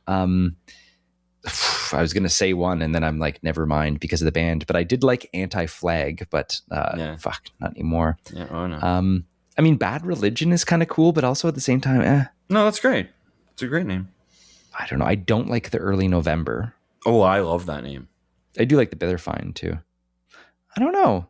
I don't know if I like name. Shut up. Yeah. Gotta like a fucking name. I like Bouncing Souls. Yeah, that's a good one. I do like that. Like Third Eye Blind. That's a good name. No, that's cheesy. That's cheesy. Just like I Mother Earth is so cheesy too. I do like Rancid, or I like when a band. It's like you got it. Oh, what's the one band that fucking their name? I think they're called Total Chaos. Yeah, American hardcore band. It's just like we're Total Chaos. Or what's that other band? The Exploited, and they're all fucking mohawks and shit. It's like that kind of stuff is cool. Rancid, Papa Roach, Pulley, Papa Roach is one of the worst. The Offspring's a pretty good name. We're never doing a Papa Roach unless we're doing a PODcast cover, a collab. If there's a wild card, I'll probably pick Infest. What is Papa Roach? Where did they get their name from? Because that's a shitty. Oh, it's like name. His uncle. It's like his uncle was Papa Roach. Oh yeah, okay. No, like his last name was Roach. Yeah, but we'll have to dig into that. Yeah. No, we're not digging into Papa Roach, but it's funny that they're playing Warped Tour and we're going to watch it together in the next 2 hours. Duncan, what else you got? Alkaline Trio, Goddamnit era only, early Alkaline Trio. Well, there's some things I want to get into, but like, what about the Rolling Stone and the consequences of sound? Yeah, because there's that we got to sort of talk about. Okay, let's pull it up. So, Rolling Stone top 50 greatest pop punk albums. This album is not. On there. I'm seeing Infirmary's on here. Infirmary's number 23. On there. Yep, and that, you know what? If you're going to do a thing, it makes sense. It's not their best, but it's like as a Rolling Stone, they got Infirmary is their best. No, don't say that. I mean, personally, that's my favorite album. And if I'm giving someone an Alkaline Trio album to get into Alkaline Trio, it's going to be From Here to Infirmary. Any Alkaline Trio album, front to back, it can only be one. Any place in the city, any day of the week, but they're going to play a little bit of a greatest hits after. Is Infirmary your one? No. From Here to... Good Morning, I think would be my pick. Because, I mean, to me, that's your strongest like dance songs, and like to hear Blue in the Face at the end would just be magic for me, because that's one of my favorite acoustic songs, or just songs in general, of my whole life. Oh, absolutely. Okay, well, Good Morning will be a big one. I feel like we didn't get any guest stars for this. Yeah, that's kind of like the first album that like I was a big fan, and that was coming out. So like I kind of have a soft spot for that one being like that like first sort of like big Alky for me. I have so many memories of that time, of that coming out, of someone getting a burned CD before it came out. That leaked like 6 months before it came out, or like 3 months before. I feel like it's going to be the best. Like we wanted some guest stars for this. You know what? They'll come on a later episode. We're going to force them to, but I think I wanted some like rare guest stars for some of those later Alkies, because I know a couple other people who like this hit them hard, and like they loved that. Well, my brother, he didn't come on to the Alky train until like Crimson. Yeah, your brother. What does he think of Good Morning? Or sorry, Goddamnit. Yeah, he likes it. He has it. He has nice. Pretty much all like the older Alkaline Trio albums on vinyl. But no, he likes Goddamnit, and I think he's definitely more of a Matt than a Dan guy. So I mean, this album is for him. Pop punk is not for everyone. This is not pop punk. This is a band you're proud to give to someone. I'm not proud of a newfound. I'm kind of like, you know what? You may like this Alkaline Trio. I'm just like, fucking take this. Anyone. Like, this is a band. And you'll get back to me, you know? Exactly. So yeah, I know your brother. I knew that's good that you pushed this on him enough. Not right away. Not right away. I mean, it took a little bit of not convincing, but it's just, you know, they needed to kind of release, like, because Crimson's a bit of a commercial album, right? Yeah, they got a little. So I think once they were on Vagrant, that's also when pop punk was kind of bigger. So there was a little bit more production behind all of that. For sure. That's what makes this so special too. $1,000 Asian Man Records. Like, this is better than any Crimson. I'm sorry. Definitely. It definitely is. Yeah. And it's not just the songwriting. It's just the vibe, everything about it. Everyone's got their own Alky story of, you know, when they got into it. And the sad thing about this, and I'm pulling up both of them here, but Spotify play counts. Holy shit, people! This album I bet they're low. They're low. So original release, and they are separate, which I do appreciate when bands don't just replace their original album with the latest, you know, remastered. Like, you keep them both on there. Like, people still want to be able to hear that. And were you able to tell the difference between the two? It's very minor. You can definitely hear the difference, though. If you play it side by side, like, yeah, definitely. Like, the remasters got a little bit more kick. But if I'm putting it on like a random mix, like I'll always put on that original black cover. Really? Usually, I mean, The Brackets remastered bothers me. Yeah, it's kind of okay. Yeah, all those kind of things. Yeah, I don't know. It's just like the original art, and like I want to hear the original. Oh, for sure. In listening to this a lot in the last couple of weeks, I was listening to the newest one. I should have listened to this other one more. I did throw it on once or twice. The thing that pisses me off here is it says it came out on October 9th, 1998. So like, fuck, like get this right. This is a 5-day difference. Like when did it come out? Cringe first song, 2 million plays as of today, 2026, July. Is that the most for this album? That's the most for this album. What's the lowest on this album, do you think? I mean, it's got to be Sorry or Enjoy Your Day. A message from Kathleen. Yeah, I mean, those Dans, I don't think they did too well. And then the newest one, it does have, Cringe only has 1 million plays. So a little bit more. So you add the two together. It's funny on way back, like when Apple Music was kind of starting to be a thing. I remember like when I downloaded this album, the first song was called Gringe. I'm like, is that on Apple? I had to look back and I'm like, is that right? Like, have I got it wrong this whole time? Like, it's like, no. Just a fuck up. But I mean, it's all fixed up now. Yeah. No, they got it right now. And at some point, Alky contacted them and just like, can you change that to a C, please? Just some other things too. Just quick, the vibe, the photos on this, like they really. Why are they looking so goth and so demons here? It's like Halloween. They're ready for Halloween. Yeah. Oh yeah. I wonder if Alkaline Trio purposely wanted to do that, or if it's just kind of like, Heather Gable. We didn't talk about her a lot, but she, I think, did a lot of the artwork, did a lot of the photography, right? Do you know a lot about her? No, I didn't see a whole lot about what she did. No. I think she's been with the band for quite a long time doing either merch or something. But anyway, like I'm just so wondering why they went with that vibe and later on they kept it. Or was it just like a silly... Have you heard this album? I know, but it just, I don't know. It's not gothic. Like, it's not like you put fucking like makeup on. But it's dark and it's just like, no one does it like Alkaline Trio. No. The old... here, speaking of fucking photos here, all right, search Alkaline Trio on this one, Duncan. This is the Consequence of Sound top 100 pop punk bands of all time. Yeah, are they on there? Oh, of course they are. But look at the fucking photo of number 10, Alkaline Trio. And by the way, it's not the Alkaline Trio, everyone. It is just Alkaline Trio. Just search Alkaline there, Duncan. Number 10. You see in that photo? If you're gonna get them in a list of 100. And you're saying they're pop punk and you got other bands like that too, they got to be in the top 10. Yeah. Just below Rancid, I'm seeing. Yeah. No, I see it. The picture's not pop. Oh, yeah. Him on the throne, basically.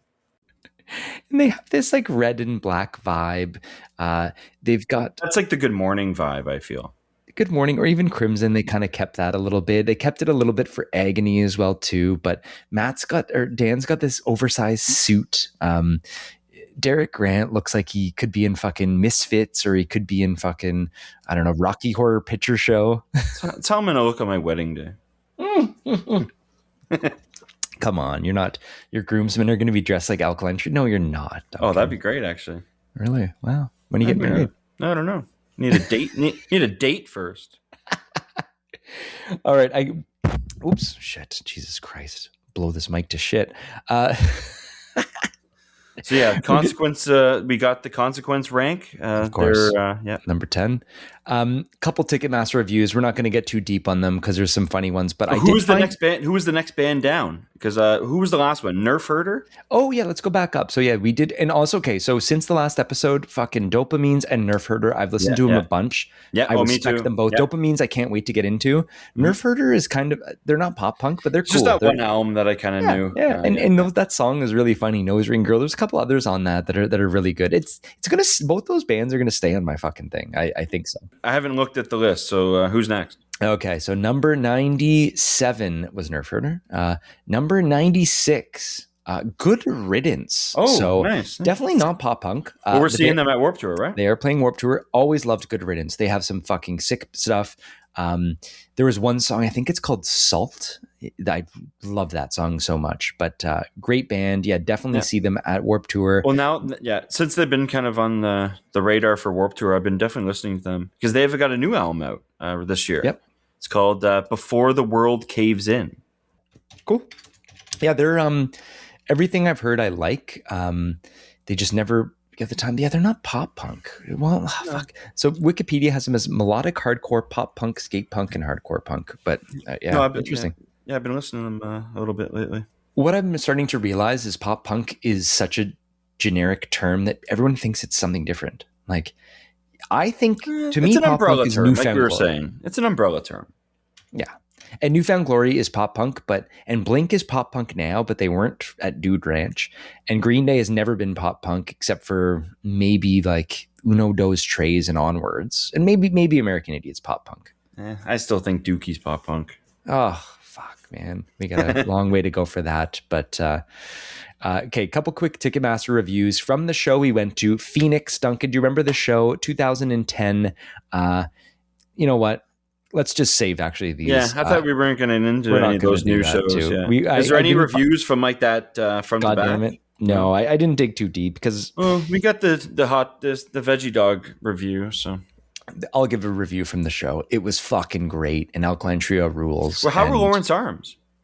Yeah, great. They're always good. Like, but because that was the thing. Like, it's like missing Alkaline Trio. Goddamn, it's one thing. But with Lawrence Arms opening, that's just the cherry on top, the kick in the nuts, you know? Yeah. And you know what, Lawrence Arms, so they've always been kind of a brother band to Alkaline Trio. They had members of them. Chicago. And they'd never really toured together much other than that Goddamnit tour. But then they have, the Falcon later on, which is Dan and Brendan. So good. Oh, we saw that at Lee's Palace. Yeah, they're always there with Alkaline Trio, and they sound similar, but not really like you could tell it's a brother band. Yeah.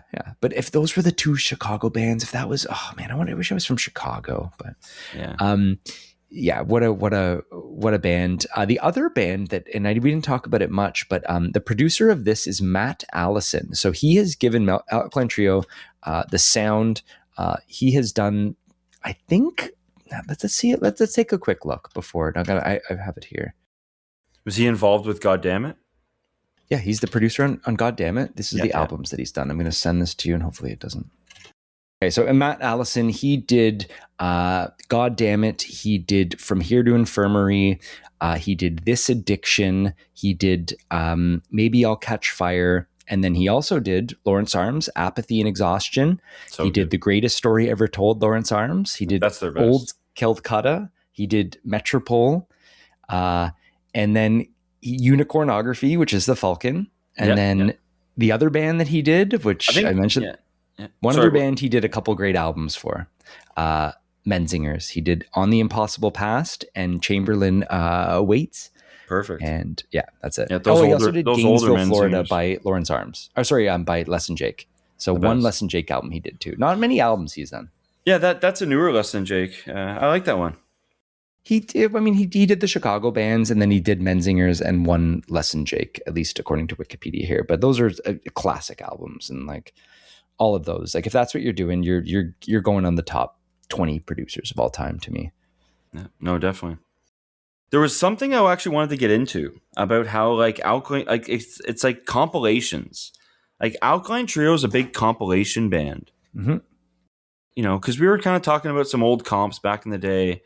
So, because like Fat had a lot of those like comps and stuff like that, which actually we should probably talk about the singer of Sick of It All died. Yeah. A couple days ago. Yeah. Lou Collar. I don't know them too much, but I've seen them. I think they opened for Rancid a couple of years ago. No, I've been listening to them for the last couple of days now, but throw an album on my thing. Yeah, no, for sure. But yeah, some of those comps, like there's like the Short Music for Short People comp, like all those, like Another Year in the Streets, like had some like the best Alkaline Trios. Like Hell Yes was on there, and like some of like their best like rare tracks are from some of these like old comps, like the Atticus comp. I feel like the B-side album, when we do that, we'll go through all of them. But yeah, Alkaline Trio has always had random B-sides on things. Even in the Remains, it goes through where every song comes from, Dunk. And I was reading all the stuff. I don't know if they have that on the vinyl. And I was like, oh, I didn't realize that and that. Yeah. So, well, the best one would be like Warbrain from like the Rock Against Bush. Fuck yeah.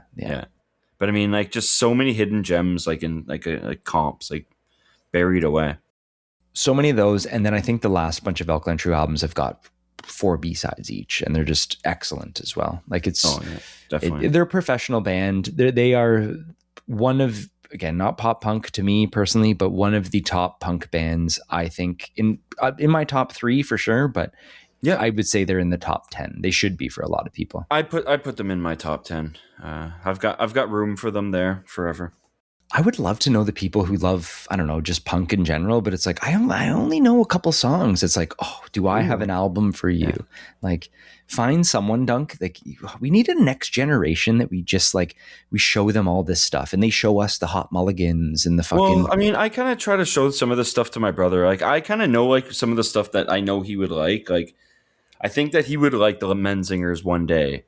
And, we already got him in Alkaline Trio, but like Broadway Calls, I always thought was a band that he would love. Oh, yeah.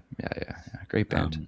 But yeah, I'm kind of working on him, but I mean, I'm talking a younger generation. A lot of people at this age, and like, they don't want to hear requests from anybody. True. The last thing we wanted is someone to be like, you gotta listen to this. Yeah. It's like, fuck, I got so many other things I'm listening to. But at the same time, if someone likes this and this and this and this, and then it's like, dude, you don't know Alkaline Trio? All you can do is just send the album, send the link, and, just hope that they, find some time. That's the beauty of it now. You don't need to spend money on it. Everyone has Spotify or some sort of, Apple Music or something they can listen for free. Like, you can have it there, but you actually have to put the time into actually listening to it. This album's 35 minutes long. If you don't have time for 35 minutes, but you can sit on your phone all night looking at Instagram, then right. move on. Like, no, you're right. No, Alkaline Trio is. I can't wait to get other people into this band one day too. Like, they're not getting worse. There's nothing bad about them. Oh no, some of their new, and like, I'm so excited for that new album with like Travis on drums. Like, to me, that's kind of like an exciting little thing. Yeah, to know there's an Alkaline Trio on the horizon. Those years when he was in Blink were a little, I was a little pissed. Like, this is what he's done now. He's never going to do Alkaline Trio again, or they're going to open for Blink, and they're just going to be kind of this like sister band. That would be massive for them, though. But yeah, it's saying they have 17 new songs, and they're going to try to get it down to 11. But yeah, we're saying like make a double album, man. No, just release those B-sides too, and I feel like get them all out there. Yeah, get them all out there. They're one band too. I think I've heard every single song they've ever put out, and even dug into some of those really deep B-sides they didn't want really like leaked or released too. Song for Julie. Yep, definitely. So, everything about them is great. The vibe, the look, the music, how they sound live. Nothing bad to say about Alky. We call them Alkaline Trio. Yeah, we got to stop calling them Alky. It's like, it just rolls off the tongue, though, right? It does. It's just people don't know we're talking about Alky. That's what I mean. What's that? No, definitely. All right, Dunk. Anything else to say? Any last words for Alkaline Trio first album? No, I think we covered it all, and I think we've got a lot to talk about with this band on the upcoming albums. So we should save a lot of it. Save a lot. We got lots to say. All right. Well, thanks everyone for listening. We've got a couple more for Warped Tour. Let's hope Alkaline Trio sticks around. Appreciate y'all.